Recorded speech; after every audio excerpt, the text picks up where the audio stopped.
So good evening, you people who are here live. Thank you so much for joining me. Good evening or afternoon or morning or whenever it is to those people who are listening on the Acts on This TV audio experience or are watching on YouTube or Facebook or LinkedIn or Twitter, wherever you might be watching the replay. Thank you so much for spending this time with us. We do this live every Monday night over on facebook.com/Acts on This TV. So come join the party one night if you are not, if you're not here live tonight.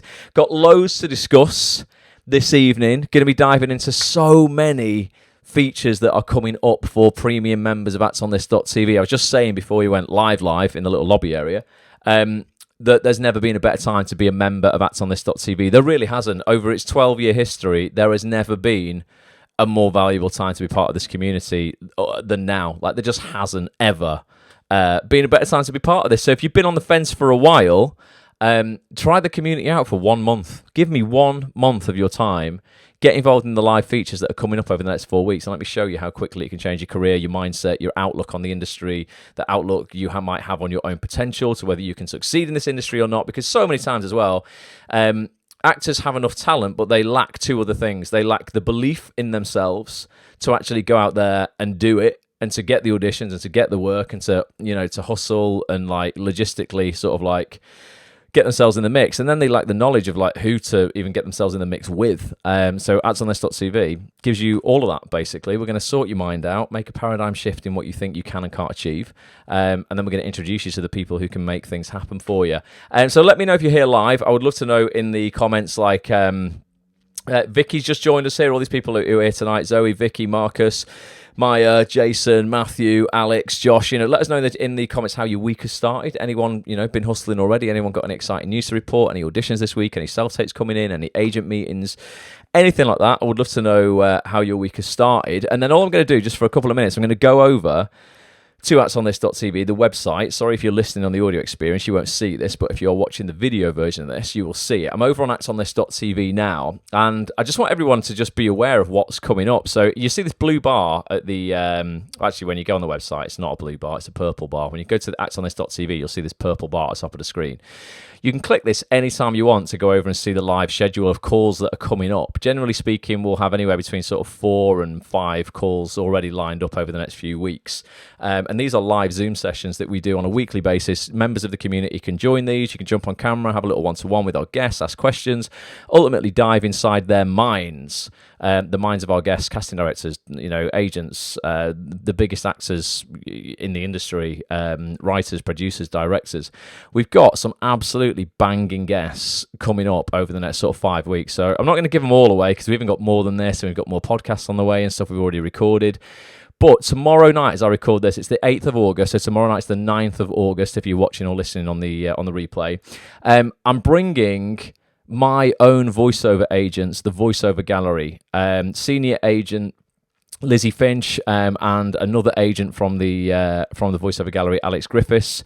Two incredible people who just get me lots and lots of work in the voiceover industry. The Voiceover Gallery changed my career like 15 years ago, got me out of my shitty day job, really sort of like freed me up to go after what I wanted in my acting career as well. We're going to be walking through doing an updated session, because we did one of these a couple of years ago with some different agents at the Voiceover Gallery who have moved on now or are in different roles. We're going to basically walk you through launching a voiceover career. It's something that I just think so many actors sleep on, and it's a real mistake.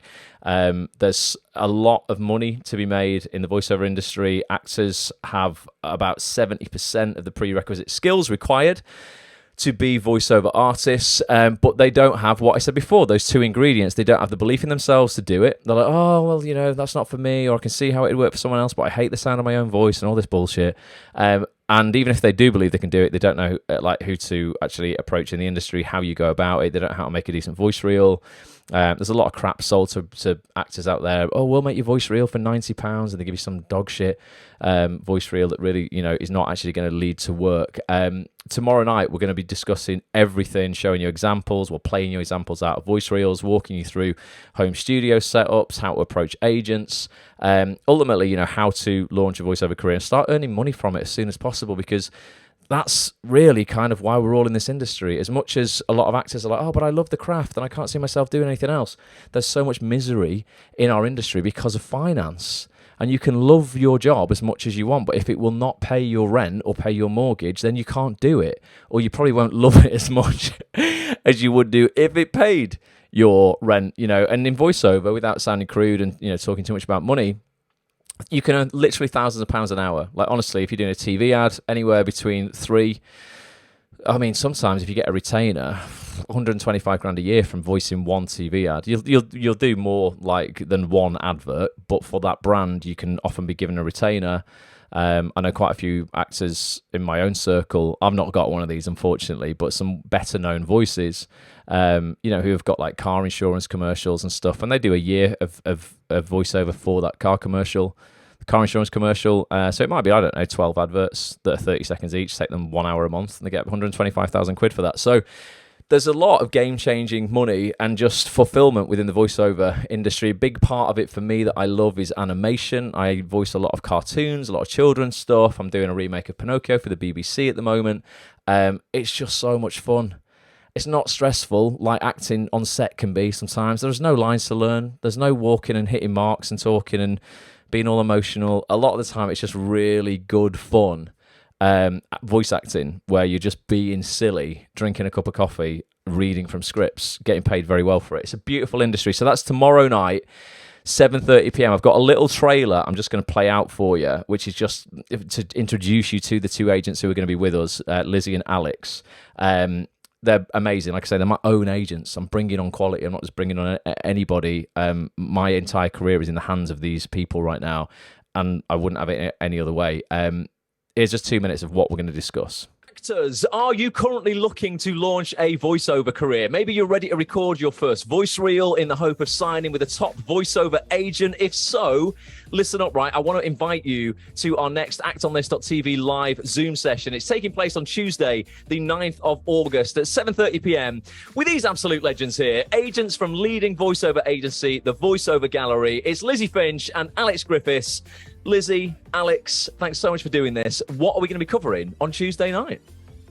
Well, we're going to be talking a little bit how to approach voiceover agents, what to put in your introductory email, and also a little bit about reels, what we look for in a reel, what stands out to us, what's good, what's bad.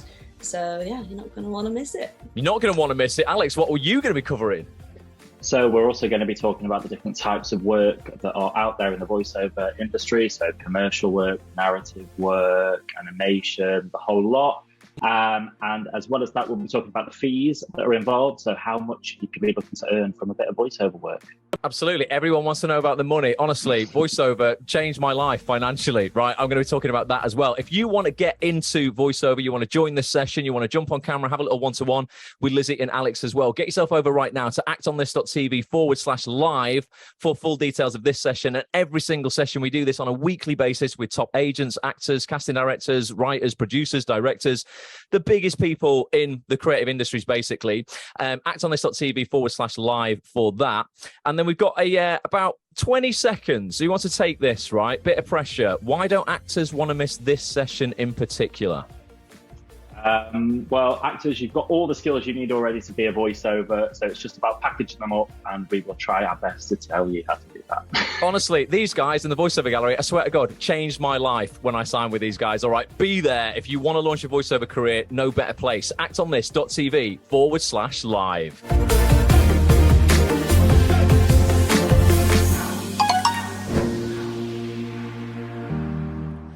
actonthis.tv/live if you want to get your seat for that. Ultimately, when I say get a seat, you get a membership to the website. You pay £6 a week. It's 24 quid a month, but you get access to 7 of these sessions a month. Ultimately, it's about 14 hours of coaching.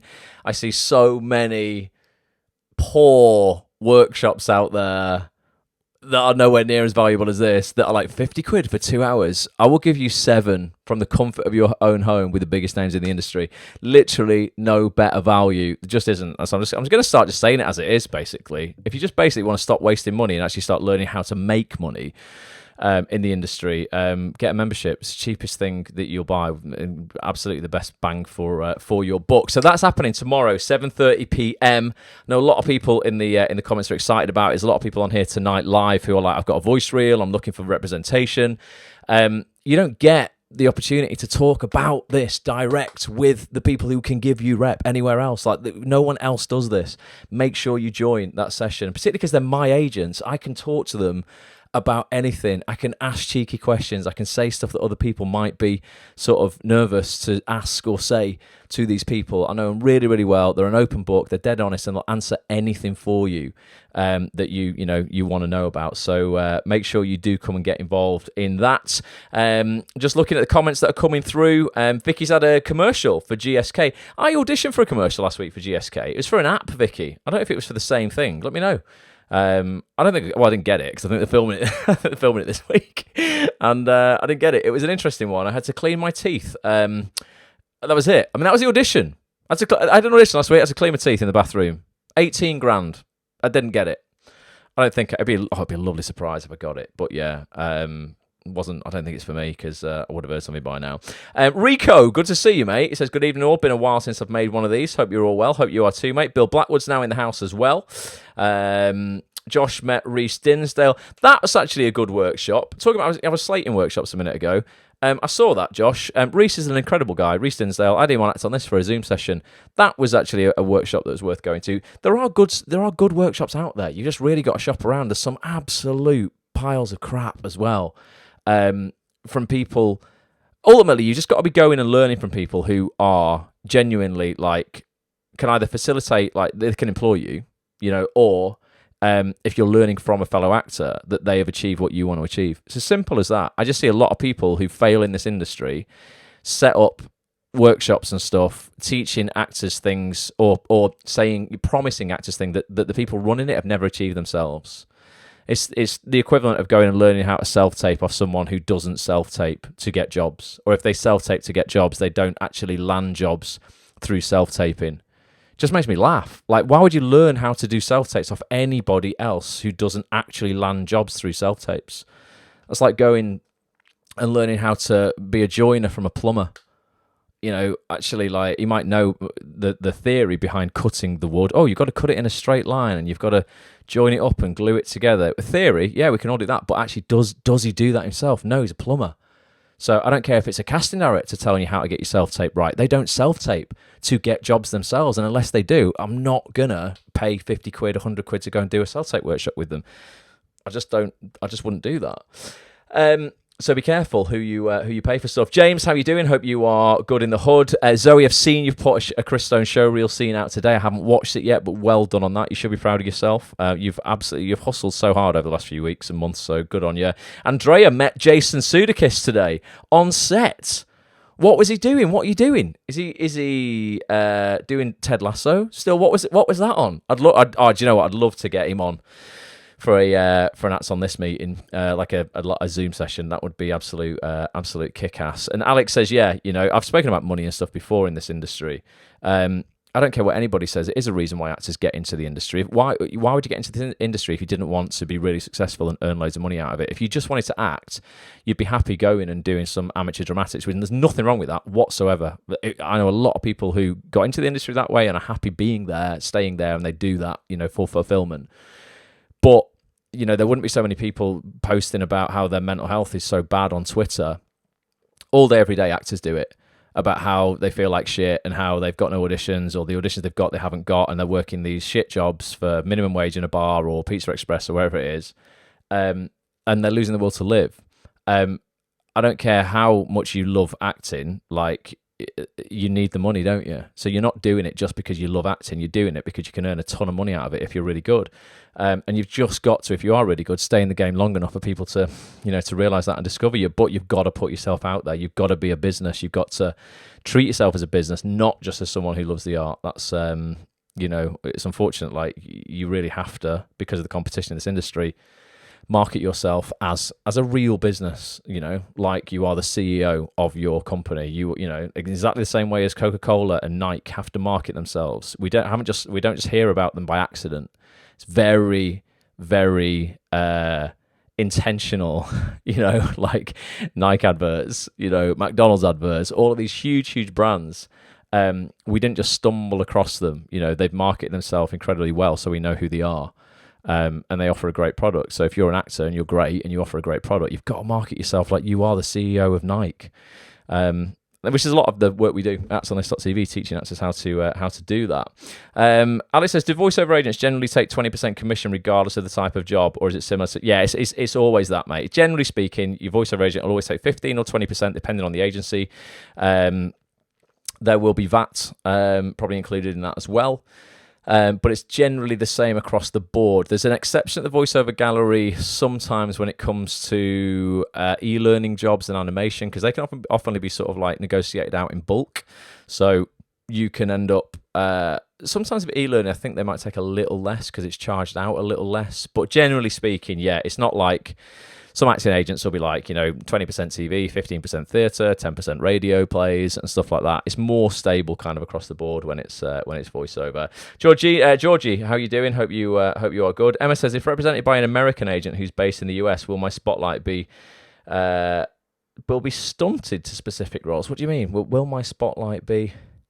How do you mean, Emma? Give me some more explanation on that. So you've got an American agent who's based in the US. That's fine, because you can have more than one agent on your spotlight.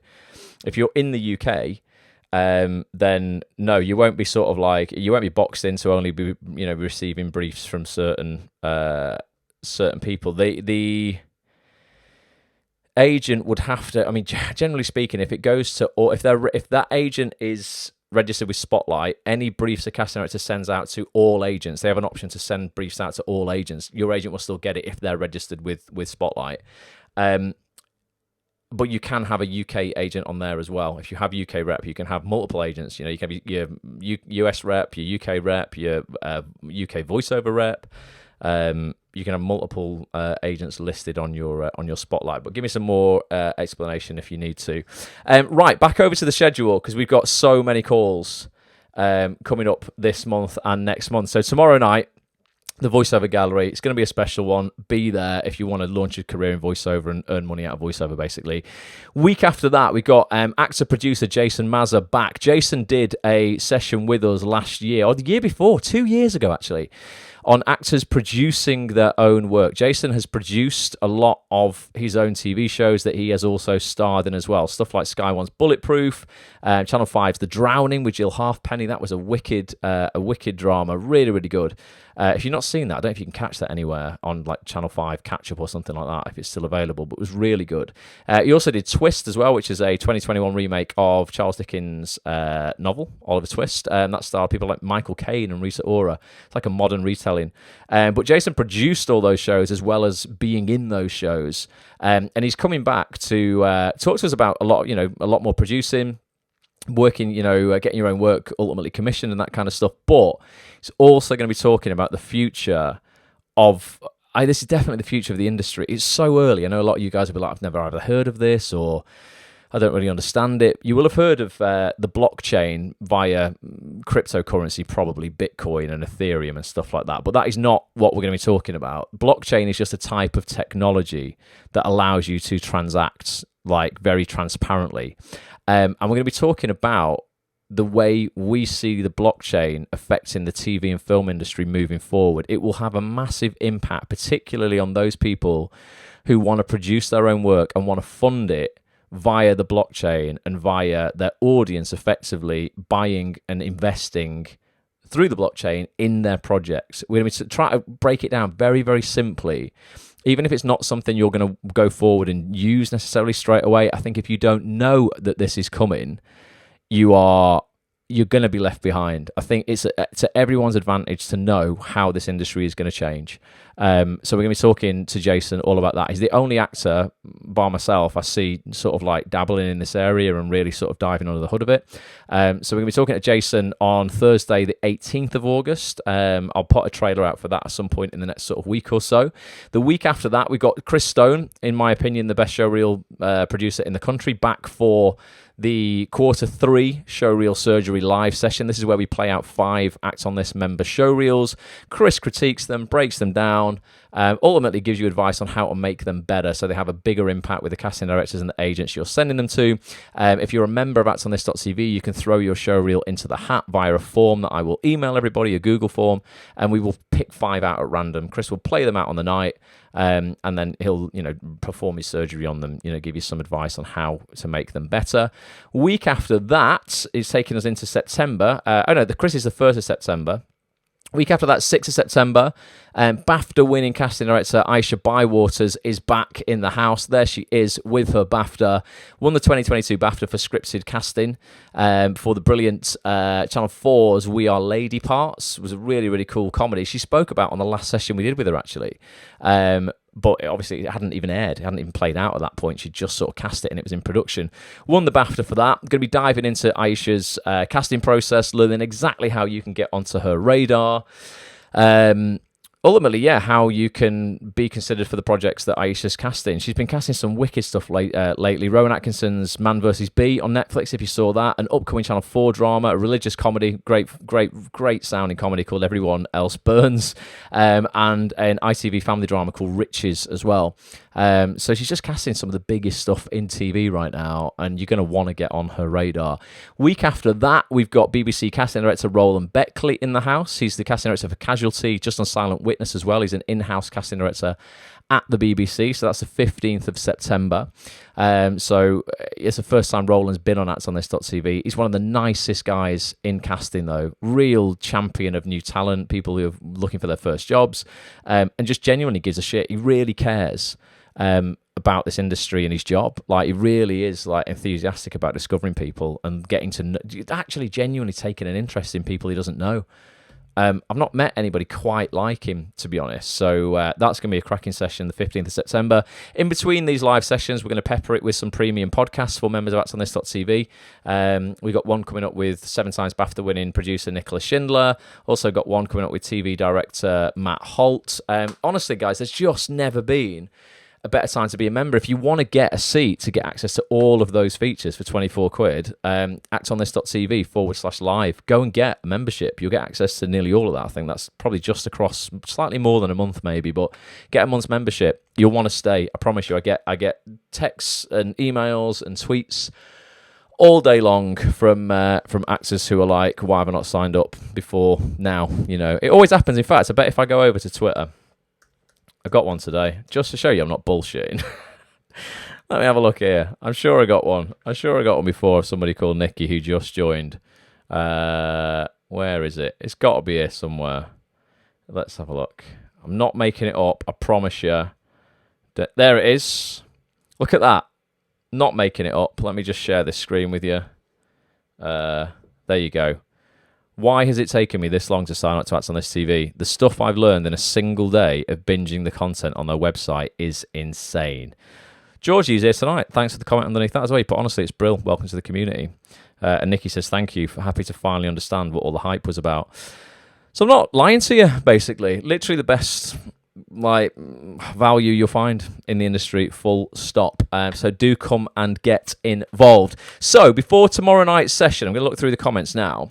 Before we dive into voiceover tomorrow night, I would love to know what questions you want. I'm not going to answer them necessarily now, but I want to collate when I'm doing my slides tomorrow for that session some stuff that I know you're going to want answers to. So I'd love it if you could give me some ideas in the comments if you're here live on Facebook on what you want me to get answered for you tomorrow night, or what you want me to answer. I've been working nearly every day in voiceover for 15 years.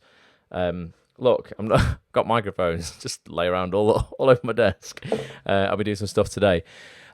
So let me know what it is that you want, and we'll cover it, and we'll make sure that you go away from that session tomorrow fully clued up on everything that you need to know, so you can take action the next day. This whole community is about taking action. It's not like come and listen to a session and go away and do nothing with that information. Because it was all theory. I like to give people proper actionable stuff so you can actually take action straight away on what you need to do. So let's have a look. Emma says, so in terms of that question you asked before, Emma, about your spotlight. So will my spotlight be representative of the UK? Oh yes, absolutely. Yeah. So you'll get if you log in to Spotlight, you'll get access to Spotlight link as well, so you can actually check out make sure your casting type and all of your personal information and details is all bang on and completely accurate, because then you will be receiving emails from Spotlight Link telling you about castings that also go out to actors as well, not just to agents. And then as long as your agent is registered with Spotlight, which it will be, if it's on Spotlight, it has to be registered with Spotlight, then you will still receive briefs that go out to all agents. What you'll find is some casting directors have their own lists, generally the bigger ones for the biggest projects. They sometimes can't send that audition out to every agent because they'll be inundated with 10,000 submissions. So they will have lists, and even the casting directors who deny they have this, I'm pretty certain they do. I'm just thinking from a business perspective, I would always do this because it becomes unmanageable sending a brief out for a lead role in a huge Netflix drama to all agents. Like, unless it's a super specific thing, an ethnicity, a gender, something that you're really you're honing in on that's not common. You will find that certain casting directors will have certain lists that their best stuff goes out to. Now, it doesn't mean they don't have many agents on that list. They'll still have a lot, but they might not have every agent on it. So your agent might not receive everything. But that's why you would definitely, if you want to work in the UK primarily, or you're in the UK, you 100% need UK rep. And if you don't know how to get that, if you go to actsonthis.tv, if you're a member, I don't know if you're a member of the community or not, but if you're not, sign up, and you'll get access to dozens of recordings of sessions with some of the biggest agents in the UK.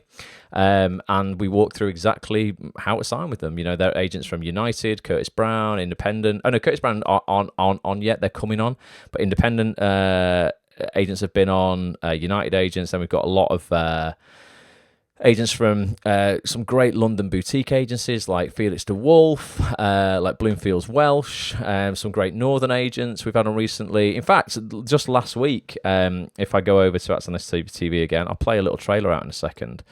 If you click on the preview section here, you can see some of the latest features, and we had Joy Ransfield from Urban Talent Actors Management on just last week. If you haven't seen that session and you're looking for rep, particularly if you're in the north of England, you definitely want to check out that session. But even if you're in London, because Joy was like, listen, I need more actors on my books who are based in London.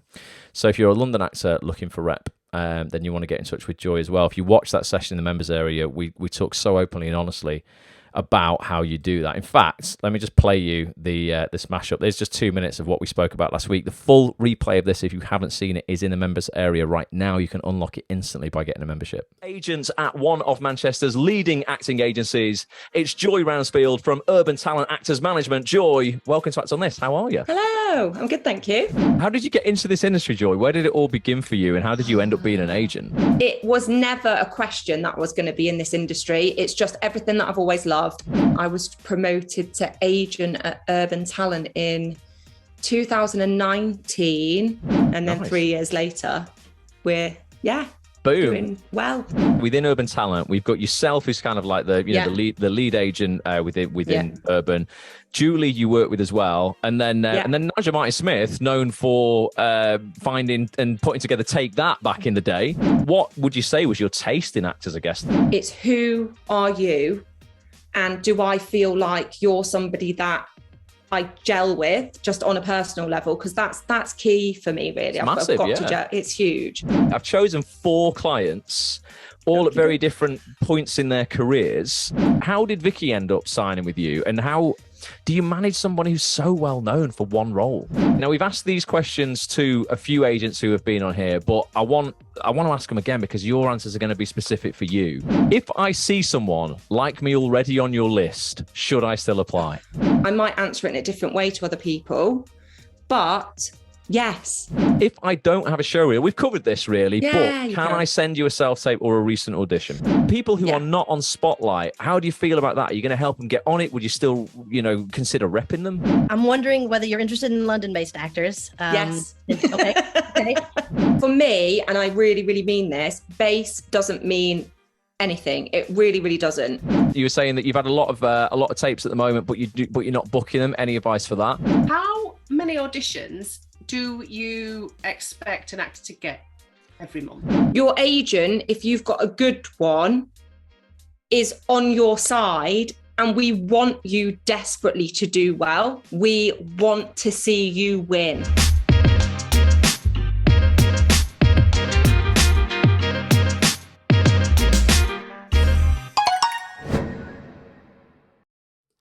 The full 2-hour session with Joy is in the members area, like I say, right now at actsonthis.tv if you want to get a membership to unlock that. But yeah, that was a wicked session. Let me know if you were on that chat with Joy. Let us know what your biggest takeaway was. I've had loads of sort of tweets about it last week. It was just a really honest, open session. No bullshit.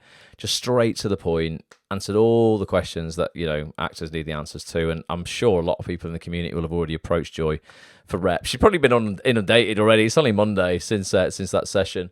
But it's a cracker, and there's so many more. Anyone who's looking for rep, go check out all of the sessions in the members area. You'll find at least 20, 25 or so. So probably 50 hours of coaching on how to get an agent at some of the biggest agencies in the UK industry. Jason says, is it more advantageous to have a home studio for representation when you're looking at voiceover? Yes, mate, definitely.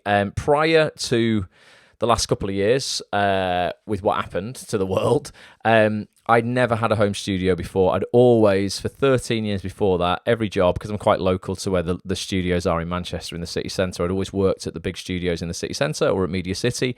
I'd never had a studio myself. Obviously, when we all got locked down, I was like, wow, how am I going to actually sort of, do voiceover? And I set up such a super basic setup, mate, in my wardrobe. I use, still to this day, I record some massive national TV adverts on this, animation, ADR for TV shows. This is just called a Rode NT USB. It's a version of the Rode NT1, but a USB version of it. Same capsule, same processor, everything. It's just like, it's a beautiful sounding microphone for voiceover. If it's put in the right environment, put it in an echoey room, it'll sound shit. That's something that actors don't often understand. You can spend hundreds or £1,000s on a microphone, and you put it in an empty room with hard surfaces, it'll sound terrible. If you can buy a £50 microphone and put it in the right environment, it'll sound better than that. So the idea is you buy a decent mic. That's not expensive. The NT USB is like 130 quid, 140 quid. But I set it up in my wardrobe, literally in my wardrobe, because the reflections are all absorbed by the clothes in the wardrobe. I have a studio arm that connects to a shelf in my wardrobe, and I lock myself in, and it sounds amazing. The amount of engineers who are like, oh, mate, what's your setup? And sometimes I'm a bit embarrassed to go, I'm in my wardrobe, mate. Because you dial in remotely to studios around the world. That's the great thing about voiceover. No one can see you. No one can see your setup. And there's a piece of software called Source Connect that allows you to connect to any studio anywhere, and it's all done over the internet. You need a stable internet connection. I use it even using 4G on my phone, though. You just need a decent connection, basically. And I record stuff all over the place, mate. With that setup, if you have a home studio, it will absolutely make it more attractive to agents, because they can book you at short notice. So that's something that actors don't think about as well. It's not necessarily all about your talent as well. It's about how flexible you are, and if you can drop things at a minute's notice and go and do a job. And often it's very worthwhile, because those jobs will be worth some considerable money. I mean, I've just got to do, after this, a demo came through from Lizzie, who's going to be on tomorrow night, looking for, this was at 5 to 6. This is a demo that I'm going to have to put in when I finish for tomorrow morning. Someone, a client, a supermarket, I won't say who, is looking for a Halloween voice, a Mickey Mouse voice, and someone to take on an X Factor Peter Dixon style voice, which is the Rachel Adedeji, that kind of voice. And that came in at like 5 to 6. You've got, it's only a demo, so I can do that now, send that off. But they might ring me tomorrow if I get picked and go, right, can you do that at 2 o'clock? And they might only let you know at midday. So sometimes availability is a real key for actually getting regular work in voiceover as well. But if you've got a home studio, dude, it definitely is advantageous. We'll talk about that tomorrow as well. Natalie's looking for tech specs. Yeah, absolutely. I can walk people through that. No problem whatsoever. And in stuff like you were talking about there, like, pitch and you put echo and stuff there, that would really be kind of like effects that you would do in post-production. Generally speaking, when you're recording voiceover at home, you'll be connected to a professional studio via that software called Source Connect, and they just want the raw audio from you. So they just want your mic settings with no effects on whatsoever. And then they get the cleanest version of that audio, and then it's down to them to thicken it up and enrich it and make it sound how they want process. So you can talk about all of that though, and software you can use yourself to do that at home if you're recording demos, or you want to record your own stuff. So we'll cover that as well. Let's have a look. Emma says, yes, I am a member, emailing weekly. Nice one, Emma. Well, yeah, make sure you just watch all those sessions, and let's get you some UK rep. So you've got American and UK rep as well. Caroline says, we're just watching Joy's session. Really interesting. She's lovely. She's great, Caroline, honestly. Really, really good. Marcus said, would love to know how to piece together a voice reel, how to get work. We're going to cover that, Marcus, 100%, mate. We're going to cover the 7 essential pieces of audio that should be in every voice reel. Oh, do you hear that? I just swallowed and nearly choked myself. I was going to say, oh God, we're gonna cover voice reels, Marcus, tomorrow, 100%. You don't want to do that when you're doing a voice recording. Always have water on hand and a green apple. Sometimes, sometimes if you get a voiceover at last minute and you've had a coffee or you've had chocolate. Have you ever heard it? Oh God, it's horrible. You know when you get people making those horrible saliva noises on a microphone when they speak. And if you've ever been in a studio with someone, they can't help it. It's just because the saliva's sticky because they might have had chocolate or dairy, and it sounds horrible. Oh, I hate it. I won't even do it down the mic. It'll make you sick. A green apple, the acidity of a green apple can't be red, got to be green. Will cleanse your palate and will get rid of that temporarily. You'll get about, if you just bite into a green apple and just sort of like rub it all around your palate.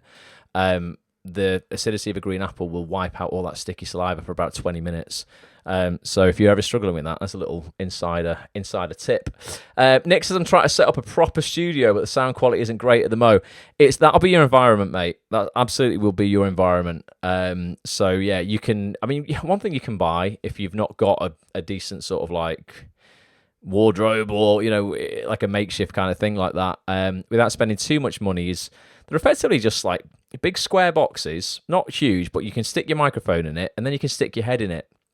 And it's big enough for you to be able to, not sort of like cram yourself in there. But it will just absorb all of those reflections that the room will normally sort of reflects and give off. So if I'm in a room and maybe I've got a microphone, like where I am now, I've got a hard desk here, I've got hard walls. The room's carpeted, so that makes a big difference. And there's blinds up at the window. But if you're in a room with walls, glass, hard surfaces, if your microphone isn't insulated by one of those boxes or in some other way, everything that I'm saying is just bouncing off all of these reflections and coming back into the microphone at milliseconds after I've said it. So that's why you end up with that ambience and that room noise. Sometimes you get electrical hum. There's a lot that goes in environment-wise to making a microphone sound good. It's not just about going, I can spend £800 on a microphone, I'm going to sound great. No, you won't. If you put it in a bad environment, it'll sound awful. So we'll talk about environments tomorrow, Nick, definitely. What else is going on? Sorry, I'm missing all of these comments. Carenza says, looking for someone to test the sound of my home studio to ensure sound I'm producing is good. Wonder if anyone does that as a service. Yeah, they do, absolutely. So 2 people that I work with engineer-wise could do that. There's a guy called Chris Power. Great name. Chris, we spelled with a C, Chris, and then Power, Power. Just Google him, Chris Power, audio engineer, Carenza. He's got a website. I'm sure he would, if you got in touch with him, he would listen to your samples and sort of dissect them. There's also a guy called Rob B as well, Bee. He's a great sound engineer as well that I've worked with a lot, and he does his own sort of service when it comes to setting up home studios and engineering and all that sort of stuff. So there's 2 people you can definitely get in touch with. Send them your samples. If you were going to do anything via that piece of software, Source Connect, that I spoke about, you connect to their studios and they could test that for you and your connection and all that sort of stuff. So that's an option for you there, definitely. And Georgie says, have you got a good pop shield that you can recommend? Yeah, all pop shields are pretty much the same, to be honest. You get some that are a bit more flash, and you don't need one of these. So the Rode NT USB that I've got here, for those watching on video, sorry for those on the audio, you won't see this. This has got kind of like a hard pop shield that just slides into the front of the mic. It does its job, it's all right, but you'll get the other ones, that are kind of like that soft fabric and stuff like that. What the real effectiveness of a pop shield is how it's positioned. It's not really what it's made of or how, it's ultimately just like, you can make one by putting a pair of tights over a coat hanger. It'd have the same impact. A pop shield just basically stops the air coming out of your mouth on plosives. So, literally the word pop. Can you hear it as it's going into the mic? Pop. You hear that come out my lips and it's like a explosion. What it does is it just stops that air hitting the microphone capsule. So voice technique, microphone technique can really stop that from happening as well. So rather than me staying on mic and going pop, pop, pop, when I know that word's coming up, I can just go what's called off axis. It's just literally a slight tilt to the side like that. So I would just be I'll be talking about my sentence and then pop. So I've just gone off axis for the word pop, and it won't make that pop sound. So if you couple that with positioning the pop shield away from the mic, so not too far, it's getting that sweet spot. So it's not too far away so that you sound distant. It's not too close where it has no effect. Because if the pop shield is close to the mic, it has no chance to disperse the air that's hitting it before it hits the mic. So you've got to get it kind of like half a handspan from the mic is how I normally set it up. And then you want your mouth to be roughly a handspan from the mic. So the pop shield will be halfway between you and the microphone. So it's just a mixture of positioning that pop shield and then microphone technique that you will just get used to as a voiceover artist. Breath and stuff like that is a huge thing with voiceover as well. Like learning when to breathe, how to breathe. You can't obviously breathe in or out during a sentence or anything like that. You can't have a breath as part of the first word of a sentence because actors do that a lot, what I just did there. So they're putting the breath into what they're saying. You want to sort of breathe, hold it for a beat, then start speaking, so that the audio is clean. There's so much kind of goes into making audio sound good. It's not just about the kit. Where a lot of people think it is. It's the same as actors, though. Well, showreel producers, they think, oh, I've got a camera. But can you use it? Do you understand filmmaking? Do you understand composition? Do you understand storytelling? Just because I can go out and spend $3,000 on a camera or 50 grand on a camera doesn't mean I'm a good filmmaker. It's the same with voiceover. If you gave me an iPhone, knowing what I know, I could probably make it sound better under a duvet in my bedroom than most people new to the voiceover industry could make a 500 quid microphone sound, because they wouldn't know technique and they wouldn't know, about environment and sort of like how to actually treat a microphone. So we'll cover that as well, definitely. Maya says, how are you getting the live subtitles on Facebook?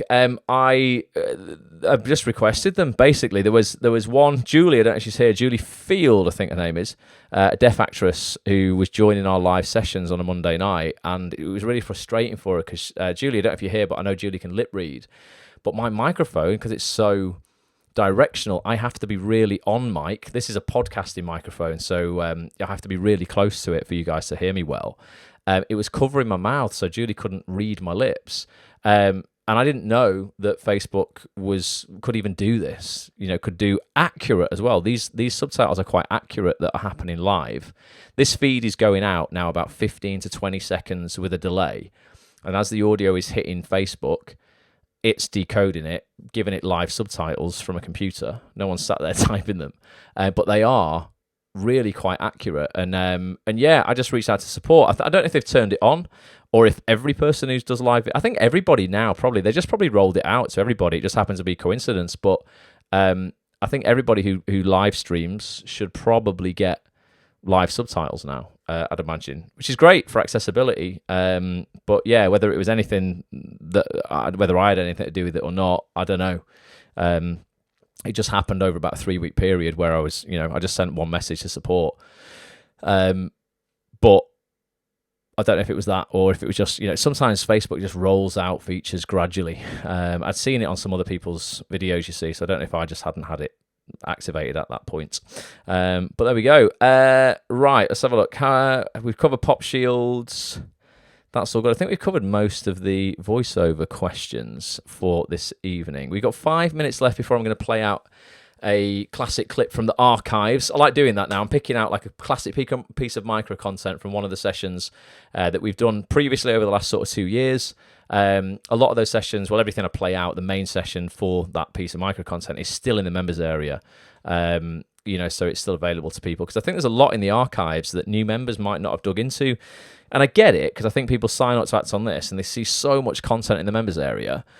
They're like, oh, I'll just watch or listen to the most recent stuff, which I understand. But there's so much gold in some of the archived stuff, which is just as relevant today as it was when we recorded it. So if you are a member and you've exhausted sort of, the latest 5-10 features or whatever, do dive in to the archives, because there's so much gold there. And any features that are becoming a little bit dated, I'm doing new ones of them. I'm updating them. Yeah, I've done that over the last few weeks. We've had similar guests, not similar, the same guests. Similar guests. I've had the same guests on from some of the older features to redo an up-to-date feature. And we've got lots of people coming back. So Aisha, the casting director who's on the 6th of September, she was with us about 18 months, 2 years ago. She's won a BAFTA since, so I'm like, right, that's new stuff to talk about. Come and have another chat. We've done quite a few sessions recently, like with Annie Wallace, who we had back on. I've got Phil Barantini, the director who directed Boiling Point with Stephen Graham, who's now doing Malpractice for ITV. He's coming back on in September as well for a podcast, a real in-depth podcast, because he's done so much over the last 2 years since we last had I can't even speak.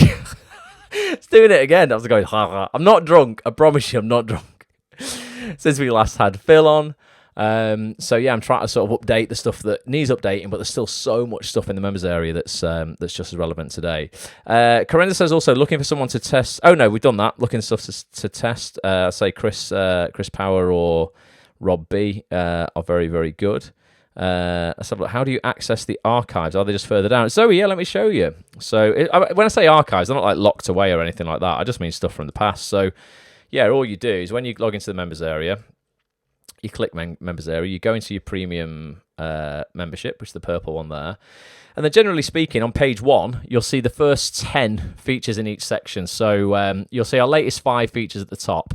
But then in every other section, so our roundtable features, these are with multiple guests from different disciplines. So you might have like a casting director on with a director and an actor. So the multiple guests on these ones. You'll see the first 10 basically in each section. So features with actors, these are the first 10. The latest 10. But you'll also see the Show More little link there. And if you click on Show More, it'll take you through to a paginated page. I think that's what it is, pagination, whatever you call it, pagination. So you'll see at the bottom there, page 1, 2, 3, 4, 5, 6. So there's actually 60 features with actors in there. So just randomly, let's just go to page 4 and just let's have a look at who we're with. So there's Sam Dingle from Emmerdale, James Hooton, otherwise known as. Saw him at Danny Miller's wedding, actually a couple of weeks ago. Brilliant guy. BAFTA-nominated actress Ruth Madeley. We've got Jimmy Akambola, who plays Jeffrey in the remake of Fresh Prince of Bel-Air. Lizzie Waterworth-Santo, Joe Ruiz, and Keith Wickham, who are 3 amazing voice actors. They work with me on something called Timpo. For CBeebies, but between them, like Lizzie is Horrid Henry, Joe is lots of characters in Dennis the Menace, and Keith is a fat controller from Thomas the Tank. Daniel Mays, BAFTA-nominated actor, amazing. Funny man Matt Lucas, brilliant guy. We sung Thank You, Mr. Potato, or whatever it was, on that session with Matt Lucas. The incredible David Harewood, Jason Mazza, again, but we're bringing Jason Mazza on again for an update, so that one will be replaced. That one will be deleted when the new one will go on there. Ed Spleers, we're getting back on again soon. Some geezer called Ross Grant. That was one that I did myself to celebrate the 10-year anniversary of Acts on This. That was a couple of years ago. And then there's just more and more and more. Chris Hitchens, amazing. Steve Evans is amazing. We've got Ryan Clayton, Melissa Johns, Izzy from Emmerdale, Lydia West, Susanna Fielding. I mean, there's Peter Dixon, that's a voiceover man. Just so much stuff in the archives. Just like dive in, and you'll find that in the same in every section. You know, you'll see the first 10, and then so let's just go casting directors for example. The first 10 here. Click on Show More, and there'll be loads. There's 50. So there's 50 of the top TV casting directors in the UK, all telling you how to get auditions with them in the members area. Like, it's gold. It's basically Netflix for actors. If you like acting, I keep saying this, if you like acting and you want more auditions and more roles on TV, get a membership. actsonthis.tv/live. Get on it. Right, I'm not selling anymore. I feel if I'm not selling you a membership, though, I'm doing people a disservice, honestly. I believe in it so freaking much. I just see it having the impact that it has every week, and I just want more and more people to get involved. Maya says, can I comment in the chat on my phone but not on my Mac? It says community standards in blue above my comment box. It won't let me comment on that. Anyone come? Absolutely no idea, Maya. Don't know what that is. That might just be some random weird Facebook quirk. But yeah, unless you have to agree to some community standards for commenting on live video, don't know if that's the thing. But no, I'm not stopping anybody from commenting or anything like that. So you should be fine. Make sure you've liked the Acts on This Facebook page. Maybe it wants you to do that. But that wouldn't be affected by a mobile or anything. So bit bizarre. Sorry about that, though, but hopefully you'll all be good. Right, I'm going to love you and leave you guys in a second. Thank you so much for being here. It really means the world. Hopefully, you'll get involved in some of the live calls we've got coming up. If you can't make the live calls, they'll get recorded. They will be in the members area the very next day. If you get a membership, you will get instant access to everything you've missed over the last 2 years, plus everything moving forward, including our Rapid Fire Friday coaching sessions, our bi-weekly, our monthly meetups.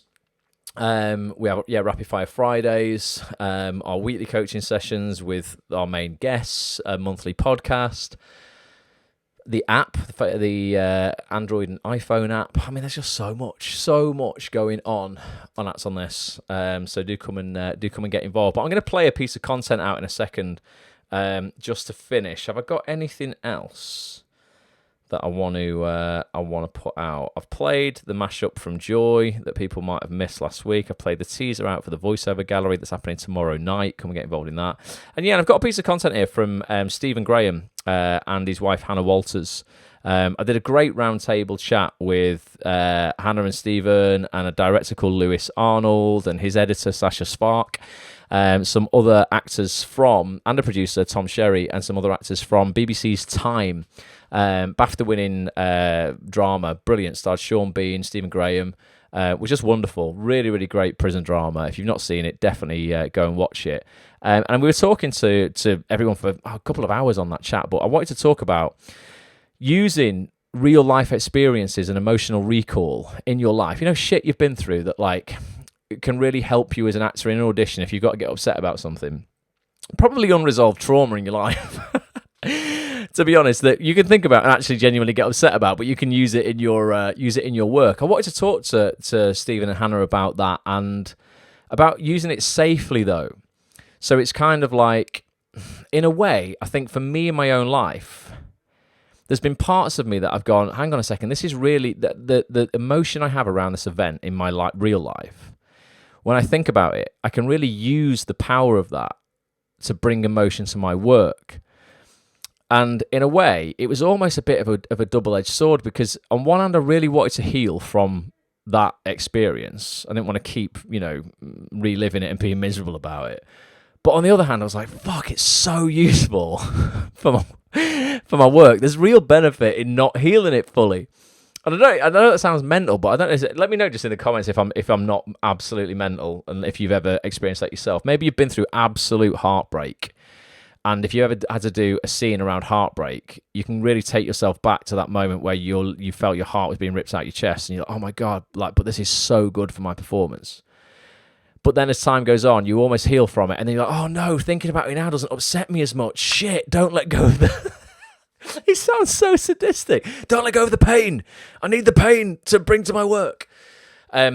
So the question here was really about using emotional recall and real life experience responsibly and in a way where you control the emotions don't control you. So I'm going to play this clip out from Hannah and Stephen in a minute about how they use it. But hopefully, yeah, I'm not an absolute mentalist. Do let me know if you've ever been through anything that you've gone, oh, hang on a minute, this is terrible, but it's really useful for my acting work.